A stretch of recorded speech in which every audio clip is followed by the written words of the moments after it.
All right here. Today I'm going to give y'all my predictions for this Sunday's NASCAR Cup Series race at the Bristol Motor Speedway. But this time, they're not racing on the concrete as they typically do.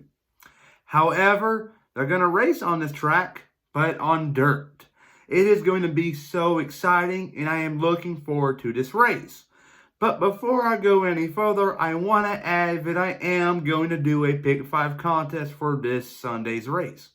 And if you're wondering, how does a Pick 5 contest work? Well, it is pretty simple.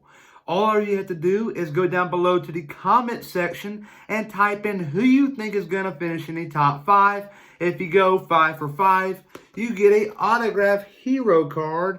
And if you go 4 for 5, you get an unsigned hero card. I got a lot of them at the Atlanta Motor Speedway this past weekend. So comment down below. You never know. You may win a prize. And also, go check out JB Racing News Reviews and Righteous Redneck. They also do a Pick 5 contest, and they're giving away cool NASCAR stuff. So enough said. Let's get started. Ryan Priest, and you're watching William Blackwell on YouTube. This past Sunday, at the Atlanta Motor Speedway, we saw a snooze fest, if you will. I was at this race, and I had so high expectations for it. It wasn't that great of a race, but the ending made up for the whole, snooze fest. The ending was spectacular. We saw the 5-car Kyle Larson dominate the whole day, leading, I think it was 268 laps out of 325. But with around 5 to go, Kyle Larson got passed for the lead by Ryan Blaney. But how did Ryan Blaney make up 2 seconds after that last pit stop? Well, he managed his tires really well. And throughout the day where I was sitting, I was right beside turn 4. And I saw where Ryan Blaney was riding the top line. And when he did that, he gained a little bit of ground on Kyle Larson every single lap. A couple tenths, actually. And eventually, he found the bottom. And when he found the bottom, it all broke loose. Ryan Blaney was gaining now 5, 6, 7 tenths a lap on Larson.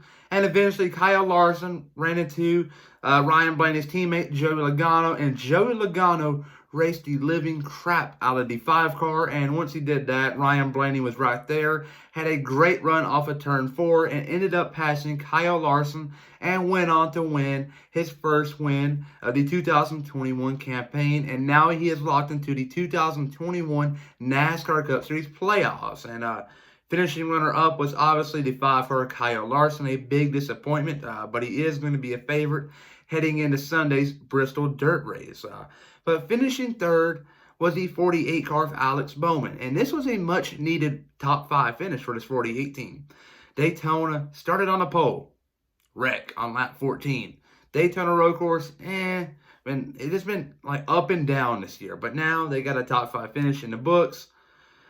Alex Bowman does not run extremely well on dirt races, obviously, but this could build up some momentum for the, you got Bristol this week and you got an off week, and who knows, this top 5 here might go a long way with momentum. But yes, Alex Bowman finished third, and he had a fast car on the long runs, and but he was 15 seconds behind the leaders.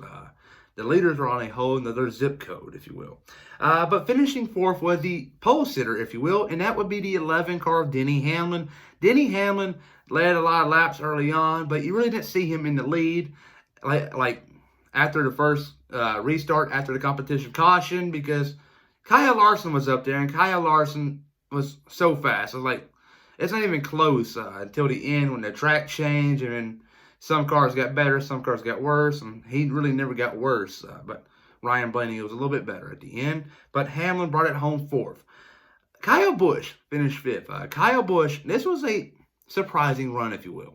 Kyle Busch early on in this race at Atlanta was struggling. He was real tight, and I was just surprised how much progress they made throughout the race. Ben Bayshore, his crew chief, deserves a lot of credit for this top 5 run. This car easily was maybe a top 15 car at best early on, but they turned it into a top 5 finish.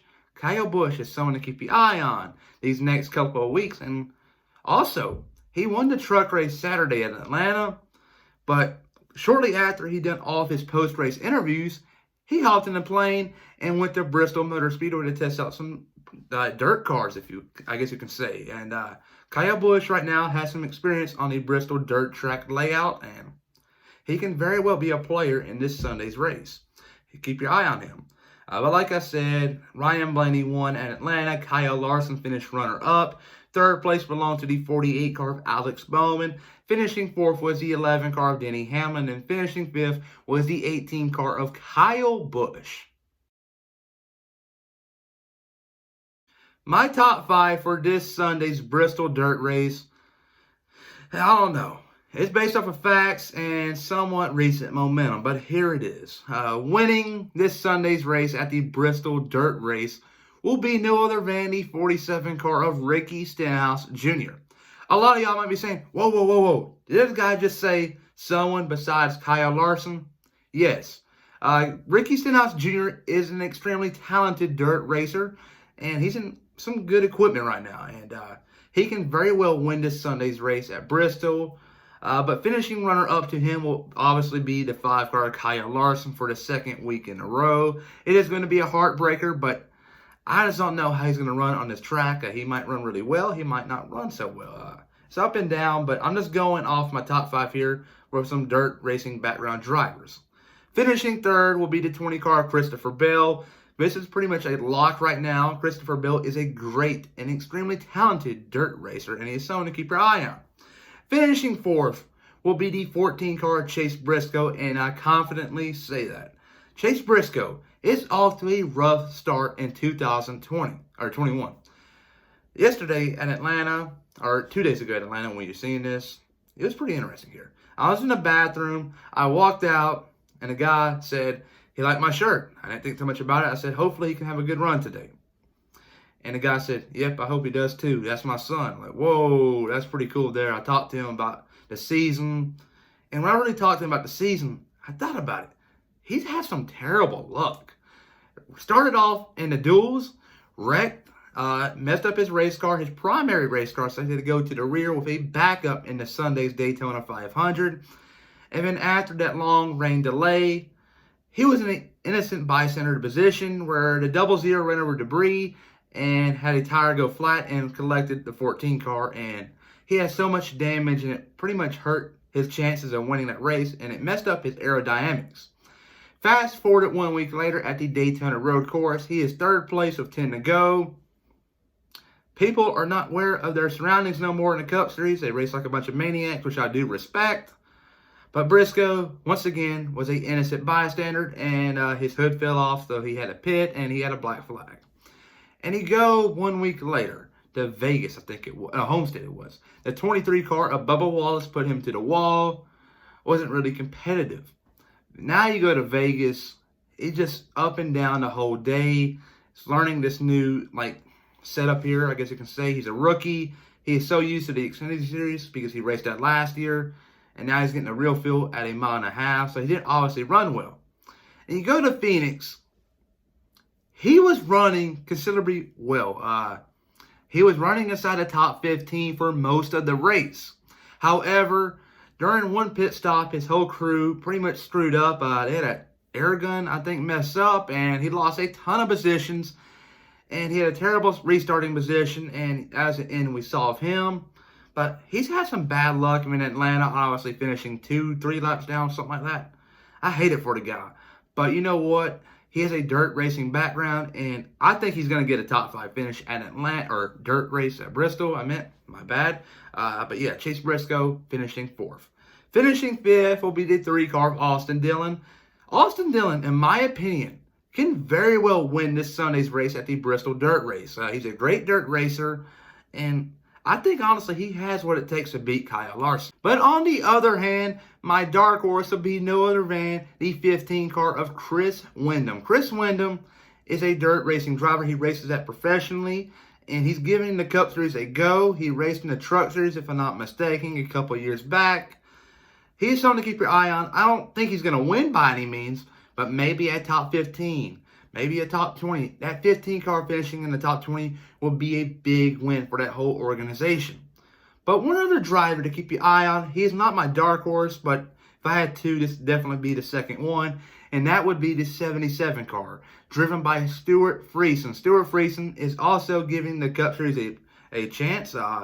He might do really well here, top 25, which would be much needed for that 77 team.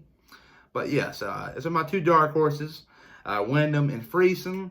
But my top 5, like I said, is Stenhouse finishing first, Kyle Larson finishing runner-up again. Third place belongs to Christopher Bell. Fourth place belongs to Chase Briscoe. Yes, sir. Finishing fifth will be the 3-car of Austin Dillon. But everybody, though, remember to please like and subscribe. And comment down below your top 5 to be entered in this Sunday's Pick 5 contest. And also go check out JB Racing News Reviews and Righteous Redneck on YouTube. Peace.